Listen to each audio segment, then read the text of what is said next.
Bismillahirrahmanirrahim. Assalamualaikum warahmatullahi wabarakatuh. Halo teman-teman, jumpa lagi di channel Ojo Budi. Terima kasih kepada teman-teman yang telah mendengarkan dan telah mensupport channel ini agar channel ini makin berkembang dan bisa diterima oleh halayak yang lebih ramai. Seperti biasa teman-teman, jika sudah siap, selamat mendengarkan. Orang-orang yang bersedih. Rahmat Saleh terus berjalan menyusuri setapak di padang rumput yang kering. Ia hanya melihat pohon-pohon mati dan batu-batu besar di sekelilingnya.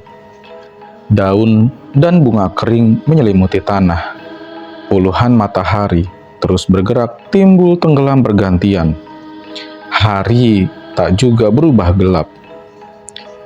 Jauh di ujung pandangannya, Rahmat Saleh melihat beberapa orang sedang duduk. Ada yang bersandar di batu, ada yang tergeletak di atas tanah. Semakin ia melangkah mendekat, semakin jelas ia melihat bahwa bukan hanya ada beberapa orang di sekitarnya. Ia melihat puluhan, ratusan, ribuan, atau mungkin lebih banyak orang dibanding jumlah yang bisa ia hitung dengan seluruh kemampuan berhitungnya. Orang-orang itu tersebar di sekitarnya. Pelan-pelan, sesegukan menangis dan tampak tenggelam dalam kesedihan masing-masing. Tak satu pun di antara mereka berbicara satu sama lain. Rahmat Saleh lantas datang menghampiri seorang bocah lelaki yang duduk di dekat batu. Bocah itu juga menangis seperti yang lainnya. Ia lalu bertanya mengapa bocah itu menangis. Namun tak ada jawaban. Bocah itu hanya menatap Rahmat Saleh sebentar, sebelum kembali dalam kesedihannya sendiri.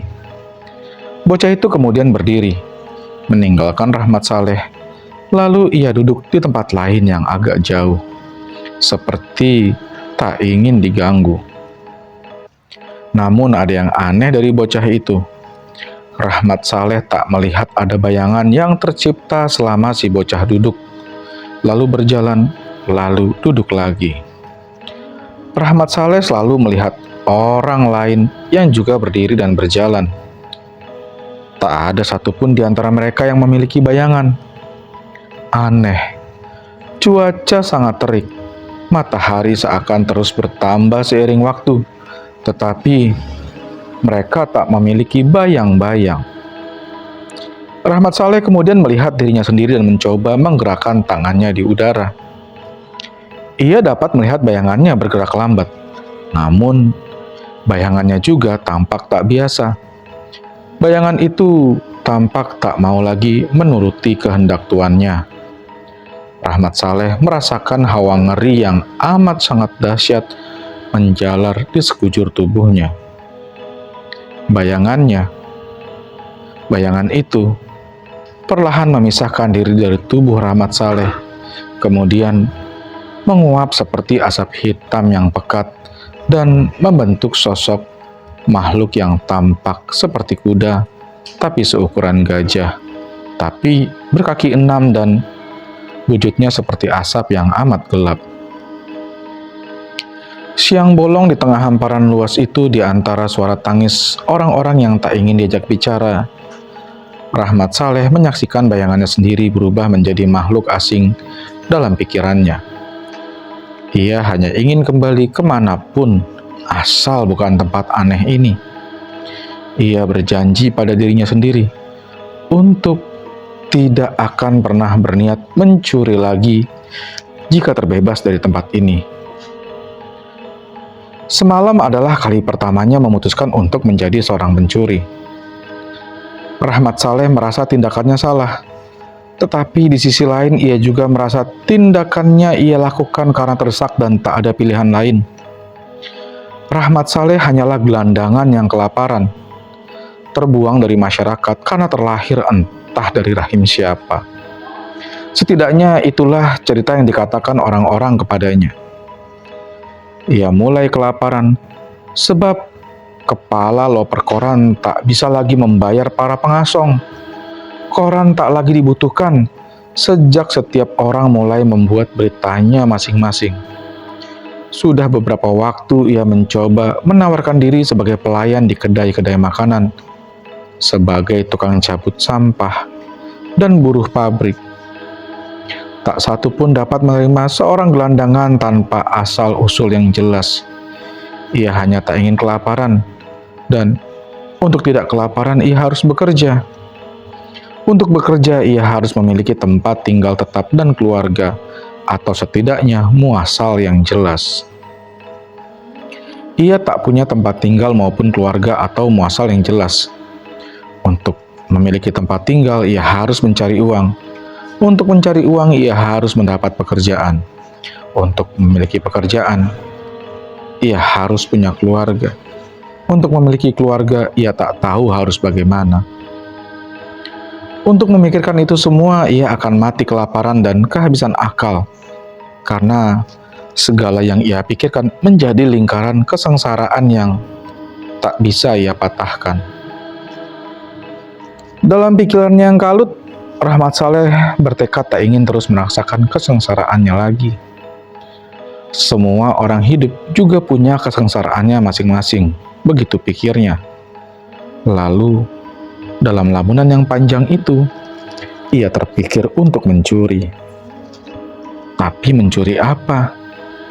Ia sama sekali tak punya keterampilan dalam mencuri. Orang-orang akan mudah menangkap seorang pencuri tanpa keahlian, pikirnya. Lagi pula, semua orang yang kecurian pasti akan menyimpan dendam seumur hidupnya. Ia tak ingin hidup dalam perasaan bersalah karena telah merugikan orang lain. Kemudian ia berpikir lagi, apakah sebaiknya ia membiarkan dirinya mati kelaparan di tenda ini? Ia berpikir ulang, meskipun ia kelaparan, setidaknya ia masih cukup kuat untuk berpikir. Tenaga ini tak boleh disia-siakan, pikirnya. Ia berpikir lagi, andai saja ada orang-orang yang tidak merasa keberatan jika barangnya dicuri. Kemudian, ia teringat satu kisah lama dari seorang perempuan tua yang tak sengaja ia temui di dekat halte. Kata perempuan itu, sebagian orang juga turut mengubur hartanya saat mereka meninggal. Carilah makam dengan ukuran yang paling besar, dengan ornamen bangunan yang mengesankan dipandang mata. Di sanalah harta itu terkubur beserta pemiliknya.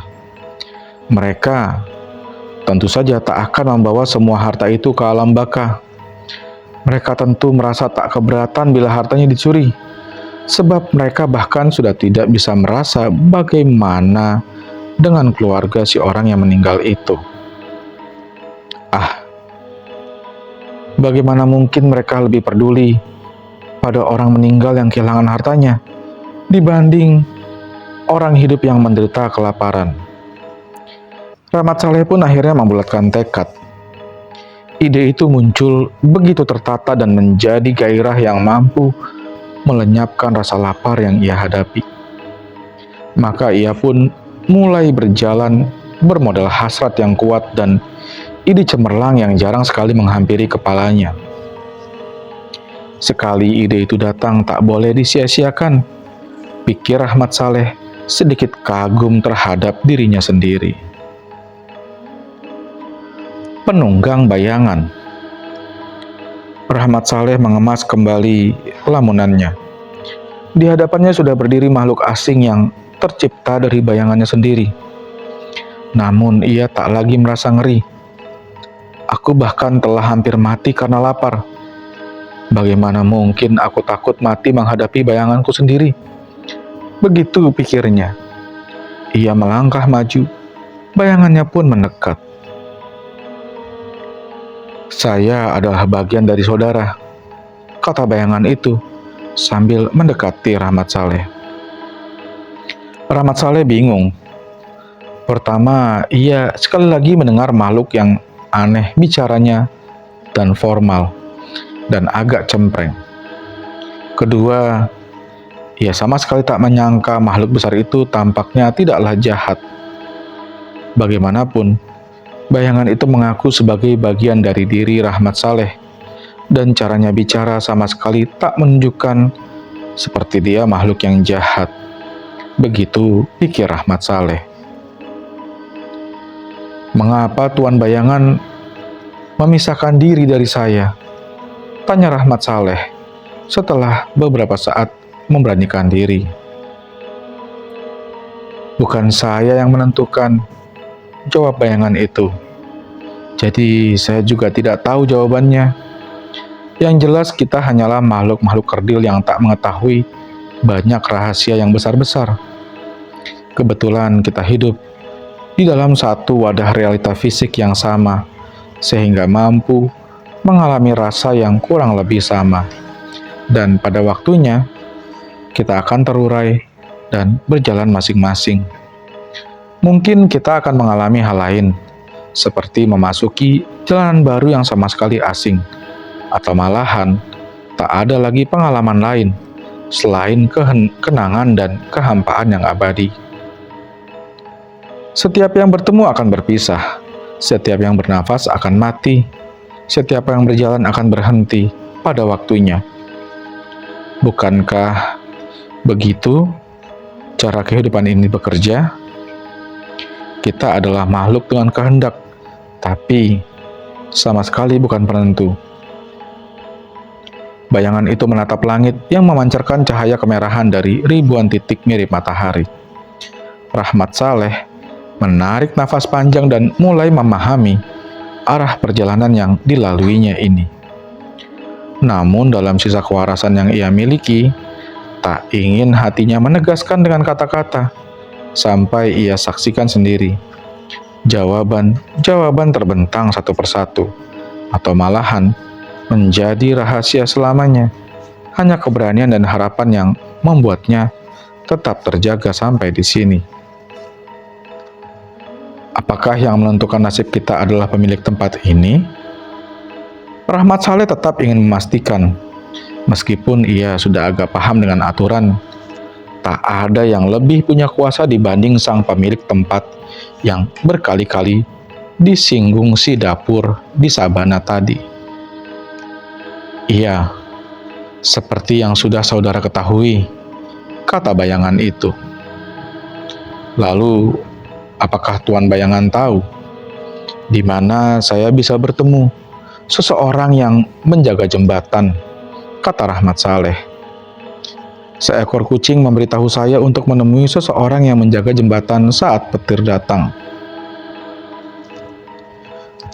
Bagaimanapun saya ini adalah bagian dari diri saudara. Saya tentu mengetahui hanya hal-hal yang saudara ketahui, dan tidak mengetahui hal-hal yang tidak saudara ketahui, kata bayangan itu. Tapi saya bisa ingat apa kata kucing itu. Mungkin saya bisa mengantar saudara. Naiklah ke pundak saya. Sebentar, Tuan Bayangan. Apakah saya bisa bertanya satu hal lagi? Kata Rahmat Saleh. Silakan, saya akan jawab semampu saya, kata bayangan itu. Rahmat Saleh pun melihat sekitar, menatap satu persatu wajah orang-orang yang tak ia kenali, tengah sibuk dengan kesedihannya masing-masing. Apakah engkau tahu mengapa orang-orang ini bersedih? Tanya Rahmat Saleh. Sejauh yang sama-sama bisa kita lihat, mereka tak lagi memiliki bayangan, seperti saudara memiliki saya. Saudara bisa merasakan kesedihan yang sama bila mengalami sendiri. Tanpa bayang-bayang, tak ada masa lalu untuk diingat. Tak ada harapan yang menjadikan kita terus bergerak. Waktu bergerak, tapi mereka tak mampu merasakannya lagi. Mereka hanya tidak lagi bisa merasa hidup, seperti yang masih bisa saudara rasakan untuk saat ini. Lalu, mengapa saya masih bisa merasa hidup di antara mereka yang tidak merasa hidup? Sekali lagi, bukan saya yang menentukan siapa yang berhak merasa apa. Jadi saya tidak tahu jawabannya. Rahmat Saleh melihat sekitar. Ada seorang lelaki yang tergeletak di antara emas dan berlian. Tak seorang pun mendekatinya. Mereka sibuk dengan kesedihannya masing-masing. Ia melangkah mendekati lelaki itu. Setelah memeriksa keadaannya, Rahmat Saleh menyadari bahwa lelaki itu telah meninggal. Tak seorang pun peduli. Lalu Rahmat Saleh pun mengambil cangkul yang ia bawa. Kemudian mulai menggali lubang dan mengubur lelaki tua itu. Setelahnya Rahmat Saleh naik ke punggung bayangan itu. Lalu melihat orang-orang di sana mulai mengambil emas dan berlian yang tertinggal. Tapi mereka tetap bersedih. Mereka berebut dan masih terus bersedih. Rahmat Saleh tak mampu memahami keadaan itu.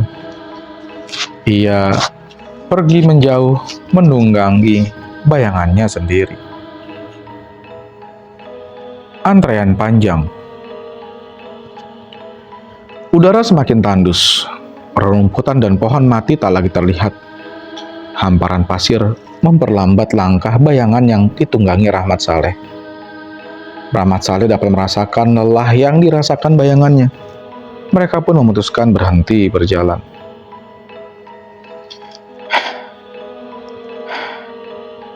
Sepertinya, kata bayangan itu, nafasnya tersengal kelelahan.